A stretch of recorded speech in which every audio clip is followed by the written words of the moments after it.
be deeper than my feet could ever wander, and my faith will be made stronger in the presence of my Savior. Spirit, lead me where my trust is without borders. Let me walk upon the water wherever you would call me. Take me deep. Quero te convidar à reflexão dessa palavra. É um texto que nós conhecemos bem. Para tal, eu quero te convidar para abrir a sua Bíblia. O livro é 2 Crônicas, se você puder abrir a sua Bíblia nesse texto. 2 Crônicas, o capítulo é o 7. É um texto que eu quero iniciar a nossa reflexão hoje. E eu quero terminá-la semana que vem. Domingo que vem, nós estaremos celebrando ainda o culto aqui, neste lugar, e você aí de casa, mas juntos participamos do culto. E eu quero te convidar para ficar, aguardar, anotar, porque nós vamos terminar na semana que vem. Hoje eu quero fazer apenas algumas considerações, tirar alguns desafios importantes para esse momento, inclusive para o tempo que a gente está vivendo, que se chama hoje. Essa semana foi uma semana muito difícil para todos nós, não é verdade? Essa semana nós tivemos aqui alguns momentos tristes para algumas pessoas. A política, todo esse revertério, toda essa mudança, todas essas coisas que mexeu com a gente. Alguns mexeram profundamente, ao ponto de terem reações totalmente difíceis. Para outros, não mudou muita coisa. Mas o fato é que essa semana foi bem difícil para o nosso país. Além das dificuldades com a saúde, além dos alarmes sendo cada vez mais fortes aí, a luz mais vermelha, porque parece que está aumentando o número de pessoas. Outros estados, não só o estado de São Paulo, estão também tendo situações muito difíceis. E parece que a gente está vivendo momentos terríveis. Não somente na situação das doenças, do coronavírus, mas também na política. Momentos aí que deixaram não só o brasileiro, mas o mundo inteiro um pouco preocupado.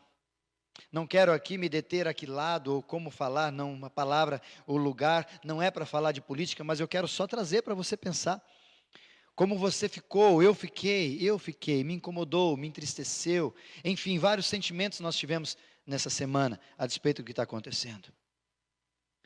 E eu tive uma informação de uma pessoa, quando me pediu oração, e isso talvez foi o que mais me incomodou essa semana, foi que essa pessoa me disse: pastor, ora pela família fulano. Eu falei: amigos seus, o que aconteceu? Eles perderam a mãe. Então parece que quando o coronavírus estava na China, a gente se preocupava de uma proporção. Quando ele estava na Itália, na Espanha, na Europa, a gente se preocupava um pouco mais. Aí quando começou a chegar no Brasil, a gente ficou mais alarmado e um pouco mais preocupado.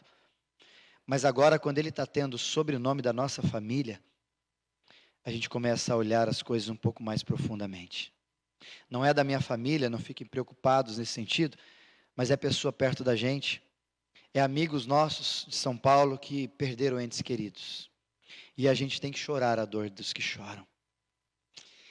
E logo essa semana, a gente tinha preparado uma outra palavra durante a terça e quarta-feira, mas diante de tantas coisas que estão acontecendo, Deus me trouxe a meditar no texto de 2 Crônicas, capítulo 7, eu quero que você abra a sua Bíblia onde você estiver. 2 Crônicas, capítulo 7, apenas o versículo 14, que você conhece muito bem. Se você não conhece, eu vou fazer a leitura dele aqui. 2 Crônicas, capítulo de número 7, o versículo é o 14.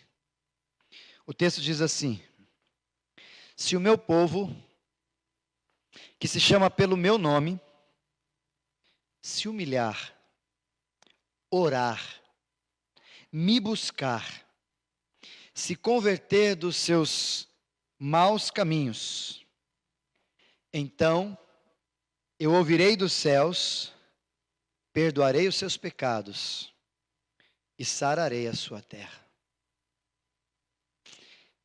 Vou repetir a leitura desse texto para você guardar. Esse texto faz parte de uma resposta de Deus numa noite de sono tranquila de Salomão, onde exatamente no capítulo 6, se você acompanhar a leitura, vou te fazê-la com contexto agora. No capítulo 6, Salomão está falando com o povo a despeito da restauração do templo, consagração do templo e tantas outras coisas. E no capítulo 6 ele faz uma oração maravilhosa pedindo para Deus algumas coisas. E aqui no capítulo 7, a partir do versículo de número 11 em diante, depois dele despedir toda aquela população para suas casas, de ficarem em tempos ali na construção do templo, e ali no finalzinho, naquele momento de quietude de Salomão, na sua casa, no seu lugar, Deus vai até ele e responde a Salomão. E uma das palavras que Deus responde a Salomão, que está aqui a partir do versículo de número 12, diz assim a palavra completa de Deus a Salomão: ouvi a tua oração e escolhi para mim este lugar para a casa de sacrifício. Se eu cerrar os olhos de modo que não haja chuva, ou se ordenar dos gafanhotos que consumam a terra, ou se enviar a peste entre o povo, ele vai começando, e no 14 em especial ele diz assim: e se o meu povo, que se chama pelo meu nome, se humilhar, orar, me buscar, se converter dos seus maus caminhos, então, a partir disso, eu ouvirei dos céus, perdoarei os seus pecados e sararei a sua terra. Eu quero convidar você a meditar um pouquinho nesse texto, porque além dele ser muito forte para nós, para aquela época, para mim ele continua sendo muito presente. Ele continua fazendo todo sentido para esse momento.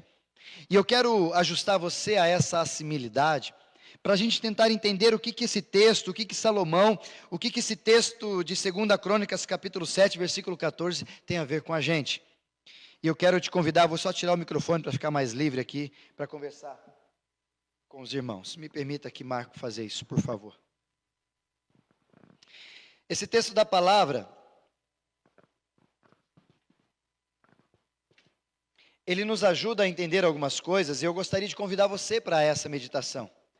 Se você tiver com a sua Bíblia, fique atento aí, algumas expressões ou alguns versículos que eu estarei mencionando, para você guardar. Só para você entender, rapidamente o contexto desse texto, ele começa exatamente no capítulo de número 5, 6, onde Salomão traz a arca para o templo, reconstrói o templo, e essa expectativa de reconstrução do templo era algo prometido já a Davi, o seu pai. E agora então Salomão é aquele que tem o privilégio de reerguer o templo, trazer a arca para o templo e fazer ali mais uma vez essa postura de estar no templo. No entanto, queridos, é muito importante que a gente guarde no nosso coração a ideia de que quando Deus faz todo esse processo aqui na segunda carta de Crônicas, no capítulo 7, no finalzinho aqui que nós estamos assistindo, ele está olhando, o templo está pronto, e depois de todo o templo estar pronto, ele começa a fazer algumas coisas muito importantes. Vá ali no capítulo 7 para você dar uma olhada. A partir do versículo de número 1, tendo Salomão acabado de orar, desceu fogo do céu, consumiu o holocausto, os sacrifícios, a glória do Senhor encheu aquela casa. Os sacerdotes não podiam entrar na casa do Senhor, porque a glória do Senhor tinha enchido a casa do Senhor. O que o texto está nos dizendo é que Salomão, a partir daquele momento, ele começa a viver aquele instante onde a casa do Senhor estava sendo enchida pela glória do Senhor. E não somente enchida pela glória, mas o lugar estava pronto, as pessoas estavam prontas, estavam todos os sacerdotes, os levitas, todos ali prontos para adorar a Deus. Ou seja, uma festa estava começando ali. E se você observar, a partir dos versículos seguintes, começa-se a festa. Estou no versículo de número 8. Celebrou Salomão a festa por 7 dias, e todo Israel com ele. E ao 8º começaram a celebrar a festa dos tabernáculos. Ou seja, as festas começam a acontecer, as atividades começam a acontecer naquele lugar, como se o quê? Porque está pronto o lugar, tudo então começa a acontecer. Depois desse tempo, ao 23º dia, segundo o próprio texto, 23º dia do 7º mês, ele permite que todos vão para casa. Dispensa a todos para voltarem para casa, e aí Salomão, então, no final, ele começa a descansar, e nessa primeira noite de descanso, ele ouve o Senhor. E aí, então, eu quero te convidar, porque quando ele ouve o Senhor vai falar com ele, porque o Senhor ouviu ele orar. O Senhor viu aquela festa que eles fizeram. O Senhor viu todo aquele procedimento que eles fizeram, o templo, ergueram as coisas, o holocausto, todo aquele acontecimento maravilhoso. Deus ouviu isso. Deus ouviu isso. E no final da noite, quando ele estava descansando, Deus foi falar com ele. Mas aqui, eu creio que o mais difícil não é Deus falar com Salomão. Mas para mim o mais difícil é ouvir o que Deus respondeu a Salomão. E eu vejo nesse texto, para você entender, que Deus aparece, Ele quer fazer sim, porque lá no início, se você olhar e observar no capítulo 6, a oração que Salomão fez diante de Deus pelo povo, era uma oração a despeito de uma terra que está doente, de pessoas que estão enfermas, de pecados que estão sendo cada vez mais comum no meio daquela população. E aí Salomão, como intercessor, ele se manifesta diante de Deus para que Deus possa sarar aquela nação. A partir daquele novo processo, novo mecanismo, nova realidade, o templo novo, a segunda glória do templo. E é interessante guardar nesse aspecto, porque quando Deus responde a Salomão, observe ali no versículo de número 12 em diante, quando Deus vai responder a Salomão, ele começa a responder as coisas a partir de uma palavra, de uma condicional. Essa condicional, ela se chama se. Por isso, o texto é muito forte, porque Deus não tem problema em sarar, Deus não tem problema no que ouviu, Deus não tem problema em responder a oração de Salomão, mas Ele coloca uma condição. Ele diz exatamente no texto, se, por 2 vezes pelo menos, se você fizer isso. E ele coloca essa condição no versículo de número 12, 13, no versículo 14, e se você continuar, ele vai colocando essa condição por várias vezes até o final do capítulo 7. Para mostrar para as pessoas ali, inclusive para mim e para você, tem ouvido ao que Deus tem a dizer para você nessa noite? É que Deus tem uma postura muito importante que a gente às vezes se esquece. Deus muito mais reage do que age a nosso respeito. Vou dizer isso de novo. Deus muito mais reage do que age a mim e a você. Vou usar um exemplo da palavra para você entender. Quando nós citamos o texto aqui do Salmo, o anjo do Senhor acampa-se ao redor dos que o temem e os livra. Olha que texto lindo. Mas o anjo do Senhor acampa-se ao redor de quem? De qualquer um? Não, de quem os teme, e por temer a Deus, o anjo do Senhor acampa, e por causa dessa ação, ele reage, colocando os anjos e livrando você e eu. Deu para entender como Deus mais reage do que age? Como qualquer outro texto, se você quiser. Salmo 37, versículo 5, nós falamos esses dias, que diz exatamente assim: o choro pode durar uma noite, mas a alegria vem pela manhã. Palavra maravilhosa, que vai dizer, e o cuidado e o carinho de Deus sobre a nossa vida. Mas para isso acontecer, precisamos entender todo o contexto de que Deus mais reage do que age sobre a nossa vida. E aqui eu quero que você entenda algumas coisas importantes dessa lista. E eu quero tirar algumas para você guardar, e veja se tem alguma coincidência com o tempo que a gente está vivendo hoje. Presta atenção, olha o que diz o texto. Quando Deus vai dizer ali no versículo 14, se o meu povo que se chama pelo meu nome, me buscar, ou primeiramente se humilhar, orar, me buscar, se converter de seus maus caminhos, então, a partir daí, eu farei alguma coisa. Eu quero que você venha nesse primeiro momento, e esse contexto todo para a gente tirar algumas considerações. A primeira delas, é que o pacto com Deus, nesse instante, não se limita a um local. Por quê? Porque Deus poderia estar satisfeito, porque eles fizeram um templo maravilhoso, coisas de ouro, lindo, colocaram tudo ali, fizeram ofertas, fizeram holocausto, estava tudo lindo no lugar. Mas quando Deus vai falar para Salomão a expressão, se vocês não fizerem isso, eu não vou poder fazer, por quê? Porque não é uma construção de templo que vai fazer com que eu fique ali ou saia dali.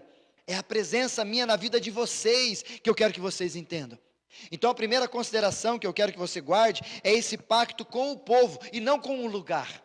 Não é um pacto com uma estrutura física, mas é um pacto com pessoas que Deus está fazendo ali e deixando isso claro para Salomão. A segunda consideração que esse texto nos ensina é que esse povo tem um nome. Por isso que ele diz, o meu povo. Não é qualquer povo, não é qualquer gente que se reúne, é uma identidade muito clara de um povo que começou lá em Abraão, Isaac, Jacó, vem sido restaurado, saiu da escravidão a partir de Moisés, foi trazendo Josué até chegar Davi, e aqui em Salomão. Há uma identidade, há um procedimento, há um nome, e é isso que Deus coloca aqui bem claro. Vocês não são quaisquer povos daí, ou qualquer pessoa, vocês têm uma identidade, vocês têm um nome. Terceira consideração que esse texto me ensina, e eu quero compartilhar com você, é que havia responsabilidade da liderança. Olha que interessante, se você olhar a partir do versículo 17 para frente aqui, no capítulo 6, no capítulo 7 melhor, ele começa a chamar a atenção dos líderes, dos levitas, dos instrumentistas, daqueles homens ali, dos sacerdotes, mas depois, já no capítulo 7, versículo 17, o propósito de Deus com Salomão é em relação a quem ele é, a liderança dele, e diz exatamente para ele, olha o que diz o versículo 17, confere na sua Bíblia aí, por favor. Quanto a ti, se, mais uma vez, andares diante de mim, como andou Davi teu pai, e fizeres segundo tudo que ordenei, e guardares os meus mandamentos, estatutos, meus juízos, também confirmarei o trono no teu reino, segundo a aliança que fiz com Davi teu pai, dizendo, não te faltará sucessor que domine em Israel. Ou seja, uma outra consideração desse texto, é que a responsabilidade da liderança era muito clara. Liderança e liderados. A liderança é a tampa, a liderança é exemplo, a liderança é o que vai ditar todo o procedimento posterior. E isso aqui o texto deixa bem claro para nós. Quarta consideração para você guardar, é que havia de fato sim uma enfermidade. Havia de fato um problema grave passando por aquele povo, não só pela sua realidade, mas também pela sua interioridade. Eram pessoas cheias de pecado, eram pessoas problemáticas, o capítulo 6 vai trazer essa narrativa. Mas não só eles, mas toda a estrutura, todo o solo, enfim, eles começaram a dizer que o Senhor vem sarar-nos, sarar a nossa terra, porque eles precisavam dessa intervenção divina. Ou seja, havia de fato uma enfermidade. E por último, quinta e última consideração, Deus deixa claro que haveria de ter, para sarar essa enfermidade, uma corroboração. Uma colaboração, algo entre Deus e o homem, algo entre a humanidade, o povo dele e ele. É isso que ele diz, se meu povo fizer, então eu ouvirei dos céus, perdoarei os seus pecados, virei e sararei a sua terra. Ou seja, o que Deus está dizendo ali é que essas duas partes têm as suas ações, e no resultado das suas ações, com reação da parte de Deus, a terra seria sarada. E eu quero fazer você entender rapidamente, se isso não faz tanto sentido para a gente no tempo que a gente está vivendo. Se esse texto não é tão similar, atualizado para mim e para você hoje. Ele faz tanto sentido e eu fiquei meditando nele, e eu quero tirar apenas algumas dessas considerações para a gente trazer para o tempo presente, para a tua realidade, para a minha realidade, para o nosso dia a dia, e ver como isso faz todo sentido para a gente. E eu quero te convidar a ter essa introspectividade, essa reflexão. E a primeira delas que eu quero te convidar, a despeito das 5 que nós falamos, eu quero convidá-los apenas a algumas aqui. A primeira delas é essa: pacto com o povo. Naquele texto ficou claro que Deus não tinha pacto com a estrutura, tinha pacto com as pessoas. E parece que a gente está vivendo exatamente isso hoje, né? A impossibilidade de a gente estar no templo, a impossibilidade dos templos estarem abertos, a impossibilidade das portas estarem abertas e qualquer pessoa, a hora que quiser, entrar por aqui. A gente está vivendo isso para a gente ter a consciência de que o culto, ou a ação cultica, a adoração, a gente errou, a gente tem errado, e muita gente tem vivido assim. O quê? O que tem vivido, pastor? Que a nossa adoração, ela acontece quando a gente entra num lugar como esse, e quando a gente sai, acaba a adoração. A gente está esquecendo, parece que Deus naquela época estava falando do hoje. Parece que naquela época as pessoas faziam isso, iam no templo, adoravam e voltavam em casa como se nada tivesse acontecido, como um processo religioso. E eu não sei você, mas eu tenho percebido isso, que muitas pessoas têm adorado a Deus na igreja, levantam as mãos, oram, adoram, ajoelham-se, falam palavras, adoram a Deus, mas quando sai daqui a adoração fica aqui, parece que a adoração não vai embora. Parece que Deus fez um pacto com o templo. Enquanto vocês estiverem no meu templo, enquanto vocês estiverem aqui dentro, aqui vocês adoram. Quando saírem, esquecem, não precisa adorar, não precisa ter postura de cristão, não precisa ter nada, fiquem tranquilos. Parece que foi assim que foi o pacto que Deus fez com a gente. E eu creio, e me permita usar essa expressão, talvez esse tempo que a gente está vivendo, onde estamos sendo proibidos de estar aqui, e você ter que adorar a Deus na sua casa, vai mostrar algumas realidades de que você não adorava a Deus na sua casa. Talvez vai revelar que na sua casa era só mais um lugar, mas não era o lugar onde Deus se faz presente, porque Ele estava ali. Porque as nossas conjecturas, a estar aqui, a gente adora, faz, mas eu pergunto, na sua casa funciona do mesmo jeito? No seu trabalho você continua sendo adorador? Na sua escola, na sua faculdade, em qualquer lugar longe daqui, você continua adorando a Deus? É isso que essa palavra vai dizer para nós, é isso que essa expressão do pacto com o povo faz todo sentido. Quando Deus faz o pacto comigo e contigo, não é para a gente ficar centralizado ou preso em quatro paredes, não. É para que você e eu tenhamos a consciência de que aqui há culto. Aqui há um momento de aglomeração, sim. Aqui há um ajuntamento onde nós estamos para adorar a Deus. Mas ao sairmos daqui, o culto continua. Nós continuamos adorando a Deus lá em casa, dentro do carro, voltando para casa, na lanchonete, onde você vai comer um lanche depois daqui. Ali também é adoração. Deus não ficou aqui dentro. Desde aquela época era fácil de entender. Inclusive quando Jesus vem no livro de João, capítulo 4, e vai falar com a mulher samaritana e diz, ela pergunta para Jesus no versículo 20 até o 24, Senhor, onde que tem que adorar? Como é que funciona? A adoração é lá, é cá no templo, é Davi, é Salomão, como é que funciona? Aí Jesus diz para ela assim, chegará o tempo, e já chegou, onde os verdadeiros adoradores adorarão o Pai em espírito e em verdade. Porque o Pai procura esses adoradores, porque o Pai é espírito. E ele, antes de dizer isso, ele diz para a mulher, não é nem lá, nem cá. Ou seja, não é numa estrutura fechada, eu não sou, e eu não faço pacto com coisas, eu não faço pacto com estrutura, eu faço pacto com pessoas. E por fazer pacto com pessoas, como ele fez naquela época com Salomão, ele faz hoje para eu entender, e você também que está me assistindo, está participando hoje conosco nesse culto, é com você que Deus faz o pacto, é com você que é a adoração, é a você que Ele está ouvindo, vendo a tua adoração. Mas não é só aqui que Ele quer enxergar isso, é na sua casa que Ele está vendo a tua adoração, é no seu trabalho que Ele está ouvindo e recebendo a sua adoração. Não dá mais, e eu quero que você guarde isso, não dá mais para desligar a chavinha e dizer, aqui eu sou crente, tá, sair da igreja, vira a chavinha, aqui não tenho nada. Não pode mais funcionar assim, querido, não pode mais funcionar assim, porque Deus faz pacto contigo, e aonde você vai, Ele está contigo. E talvez quando você vira a chavinha, achando que Deus ficou no templo, Ele não ficou, Ele está do teu lado. E talvez o semblante de Deus, quando você acha que virou a chavinha, é que Ele não está olhando, mas Ele deve estar olhando e deve estar triste, porque alguns comportamentos que muitos de nós estamos tendo fora daqui, não condizem com alguém que adora a Deus aqui. Por isso eu pergunto para você, quando você vem num lugar como esse, ou quando você está em casa e adorando a Deus, há vida no seu culto? A gente precisa entender, guarda isso, precisa haver vida no nosso culto aqui. Quando você vier aqui, ou quando você reunir em qualquer lugar, quando Deus nos permitir que a gente volte, todos felizes, alegres, vamos voltar, estar aqui, abraçar todo mundo, abraçar várias vezes todo mundo. Vai ser maravilhoso. Mas vai ter culto, vai ter vida aqui. E aí quando você sair, vai ter culto na sua vida? A vida vai continuar lá fora, amanhã, segunda, terça, mas o culto que você prestou aqui, precisa continuar no seu dia a dia, na sua vida. Por quê? Repito, porque Deus não faz compromisso, pacto com estrutura. Deus fez um pacto com você. Deus faz pacto com pessoas, com você que está me assistindo. Para você refletir sobre isso, eu pergunto, como é que tem sido a sua adoração pós-culto? Como é que tem sido o seu momento de vida pós-time, pós-encerrar a nossa transmissão?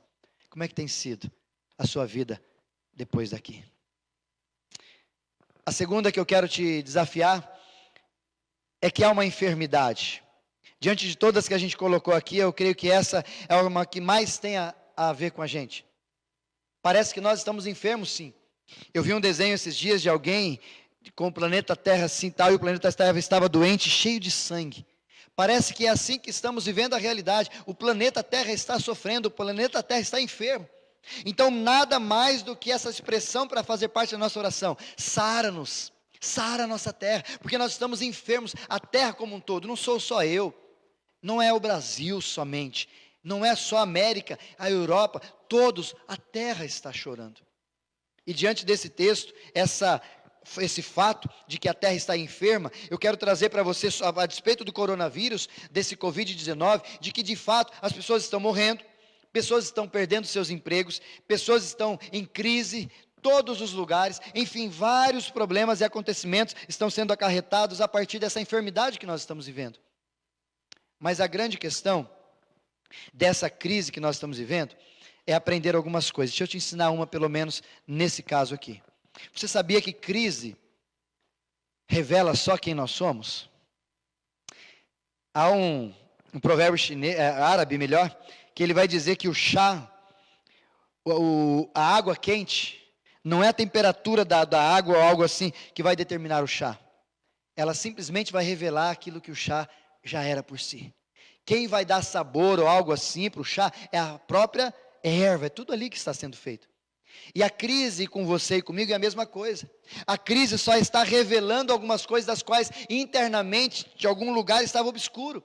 Quer sejam os conflitos, quer seja a nossa crise econômica, quer seja a nossa crise política, quer seja a nossa crise de saúde, quer seja a sua falta de cuidado com a tua saúde, enfim, só está revelando as nossas mazelas e fragilidades.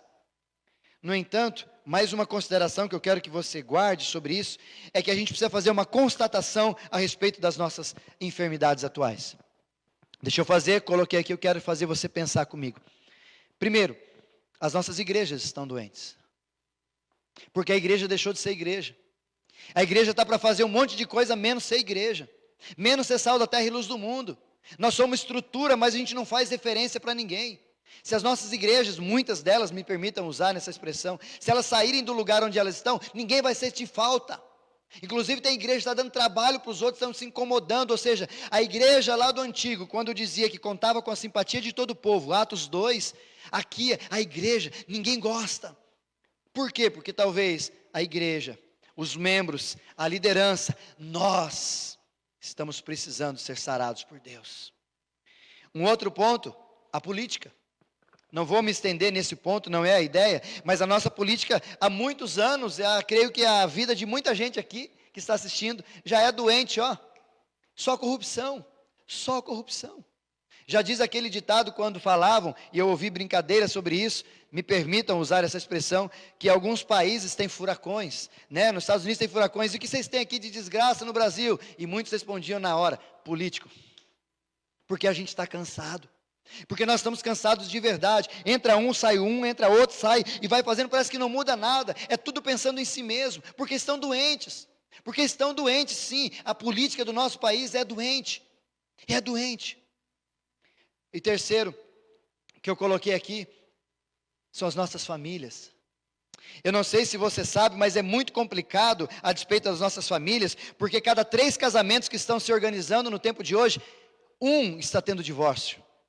Ou seja, 1/3 dos casamentos realizados vão ter separações, e não só separações, mas além das separações, filhos disfuncionais, me permito usar essa expressão, a despeito dos casamentos, vão estar vivendo com traumas, com situações totalmente terríveis, e a gente está soltando por aí. As famílias estão doentes, porque as pessoas estão doentes, os políticos estão doentes, a igreja está doente. Mas sabe de onde surgiu, e é o que eu quero que você entenda, de onde surgiu todo esse problema de doença na nossa vida? Foi o pecado. O pecado é que tem feito isso com a gente. E quanto menos escravo do pecado você é a partir de Jesus, menos doente você vai ficar. Mas quanto menos temor a Deus e consciência de que Cristo veio para te libertar do pecado você tivesse, nunca teve esse acesso, você está bem doente. Você está muito doente. E o que você está vendo é só resultado dessa doença. Por isso eu quero perguntar para você, como é que você está enfrentando essa crise? Como é que você está enfrentando essa enfermidade do nosso tempo presente? Como é que nós estamos fazendo isso, esse desequilíbrio, toda essa situação? O que está acontecendo? Deixa eu dizer para você, para a gente partir para o terceiro ponto. Alguns estão fazendo algumas posturas, eu quero chamar a atenção de pelo menos 4 posturas que você pode ter diante desse fato da enfermidade. O primeiro é lidar com esse problema da enfermidade do Brasil, do mundo e as suas pessoais sozinho. Eu não sei como é que você faz com as suas enfermidades. Eu listei aqui enfermidades sociais, de cunho maior, de cunho social, mas talvez tenha aquela sua pessoal. Talvez a sua, na sua família, a sua como indivíduo, a sua como identidade, como ser humano, como profissão. Talvez você está com dificuldades e não consegue nem falar com ninguém a respeito de tudo isso. Está com angústia. Como que a gente lida com isso? A primeira forma que a gente lida com as nossas enfermidades, interpeles da vida, é sozinho. Ah não, eu estou bem, estou sozinho, estou tranquilo, não busca ajuda com ninguém. É um caminho. Eu não sei se você vai muito longe, mas é um caminho. A segunda forma é os líderes, é as esperanças, são os ídolos que nós desenvolvemos. E nesse tempo parece que muitas pessoas estão fazendo isso, colocando a sua esperança ou ajudar nesse problema, na enfermidade, colocando em líderes, dizendo aquele lá vai fazer, aquele outro vai fazer, aquele outro vai fazer, se esquecendo de que não há essa enfermidade, não há líder que possa sarar. E infelizmente, me permita abrir um parênteses, muitos estão colocando não só a expectativa em líderes, como colocando toda a sua vida em líderes, como tendo postura desagradáveis diante da internet de pessoas por causa dos seus líderes. Para que isso, irmãozinho? O que está acontecendo com vocês? Vocês estão já ficando insanos mentalmente? O que está acontecendo com a gente? A gente está deixando de amar a gente, amar as pessoas. Por quê? Porque a gente fez ídolos, a gente construiu pessoas, a gente construiu impérios e de repente decepcionaram a gente. Querido, o único que não vai decepcionar você é Deus. Então não coloque nas pessoas mais do que elas te ofereceram para ser. Não coloque em ninguém, coloque apenas em Jesus. Esse não vai decepcioná-lo porque Ele é perfeito. A terceira forma é a gente achar que só a medicina dá conta. É achar que, tem que ser assim, é remédio, é isso, é aquilo, é fazendo todas essas coisas, não, medicina vai dar, medicina não vai dar, isso aqui vai dar. A gente acha, e tem gente que faz isso mesmo, só confia nos remédios, só confia em algumas formas, não que isso seja errado, mas não é só isso. E a quarta e última forma da gente lidar com esse problema, é negar o fato, como muita gente está fazendo. Nega o fato de que há coronavírus, nega o fato de que há enfermidade, nega o fato de que estão morrendo, nega que a vida vá prosseguir do jeito que está rolando. Querido, infelizmente não é assim que funciona. Por isso eu quero trazer o terceiro e último desafio para você entender, a despeito da enfermidade, qual a sugestão que você dá então, pastor? E eu quero trazer nesse texto o que nós aprendemos, que é a quinta ideia das considerações que eu fiz e a terceira nossa aqui para a gente encerrar. Sabe como que nós vamos tratar essa enfermidade? De cunho geral, de cunho social, de cunho pessoal. Sabe qual que é a forma para você sarar essa enfermidade que você está vivendo hoje? É a proposta que eu quero colocar aqui.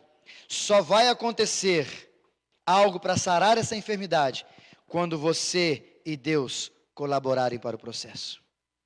Vou responder de novo, vou dizer mais uma vez. Só vai acontecer a terra de ser sarada, a sua vida de ser sarada, quando você entender que é você e Deus. É isso que o texto está dizendo. Ele não está colocando dependência de ninguém, não que não sejam importantes, mas não é deles, não é depender de A, depender de B, depender de C, não, é você e Deus, é a tua postura, é o teu comportamento, é as tuas ações, provocando em Deus reações, e aí a terra vai ser sarada. É isso que está dizendo o texto.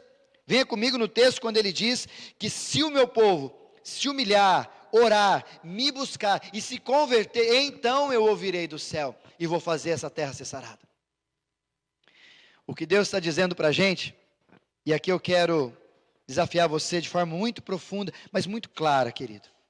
O que Deus está querendo dizer para a gente é que a gente está colocando peso para quem não sabe o que tem que fazer nessa hora. A gente está colocando responsabilidade para quem não tem responsabilidade nessa hora. E a gente está caminhando para ações das quais não era para nós fazermos e a gente está fazendo. O que eu quero que você guarde nessa perspectiva é que as nossas ações, o que eu e você estamos fazendo, inclusive quanto povo de Deus, é entender o texto e dizer que eu e você temos posturas e Deus vai reagir a essas posturas e a nossa terra vai ser sarada. Não é a minha casa só, não é só a minha igreja, não é só a minha cidade, São Manuel, Barra Pratânia, Botucatu, Areópolis, não é aqui, não, é a nossa terra. Ou seja, a ação de Deus, a intervenção a partir do povo dele, vai dar resultados sociais em tudo e qualquer lugar. Por isso que as pessoas às vezes têm crise conosco quanto igreja, porque a igreja não está fazendo o que tem que ser feito. A igreja, em vez de ajudar as pessoas, às vezes está arrancando dinheiro das pessoas. Às vezes a igreja, em vez de ajudar quem está precisando, ajudar a dar um dinheiro, levar uma comida, ou dar um abraço, ou fazer o seu papel, ela está fazendo todo o contrário. Como é que você quer que Deus reaja? Porque quando Deus fala sobre isso, Ele vai dizer claramente que vocês precisam fazer o que vocês precisam fazer. E dependam de mim, que eu vou fazer o que eu preciso fazer. E aqui, queridos, eu e você precisamos agir. E Deus vai reagir a respeito de tudo isso. Mas eu quero lhe perguntar para deixar alguns desafios para você. Você confia em Deus de fato e de verdade sobre essa crise? Você acha que Deus tem controle? Ou talvez passa pela sua mente que Deus não tem controle? O que você tem feito? Quais são as suas posturas? Na semana que vem nós vamos falar desses 4 verbos que cabem a mim. E das 3 ações inclusivas e divinas que cabem a Deus. Vamos falar semana que vem, fique com a gente. Mas antes eu quero te perguntar. A nossa terra está enferma. Deus fez um pacto com você. Não foi com estrutura, é com você. Onde você estiver, Ele vai cuidar de você. Mas o que você tem feito? Onde você tem colocado as suas esperanças? Talvez você tenha pensado que com você e um bom político vai ficar bom. Não vai. Talvez você tenha pensado que com você e uma boa pessoa do teu lado vai ficar bom. Não vai. Talvez você tenha pensado que com você e um bom remédio, ou até casar com um médico, uma médica, vai ser bom. Não vai.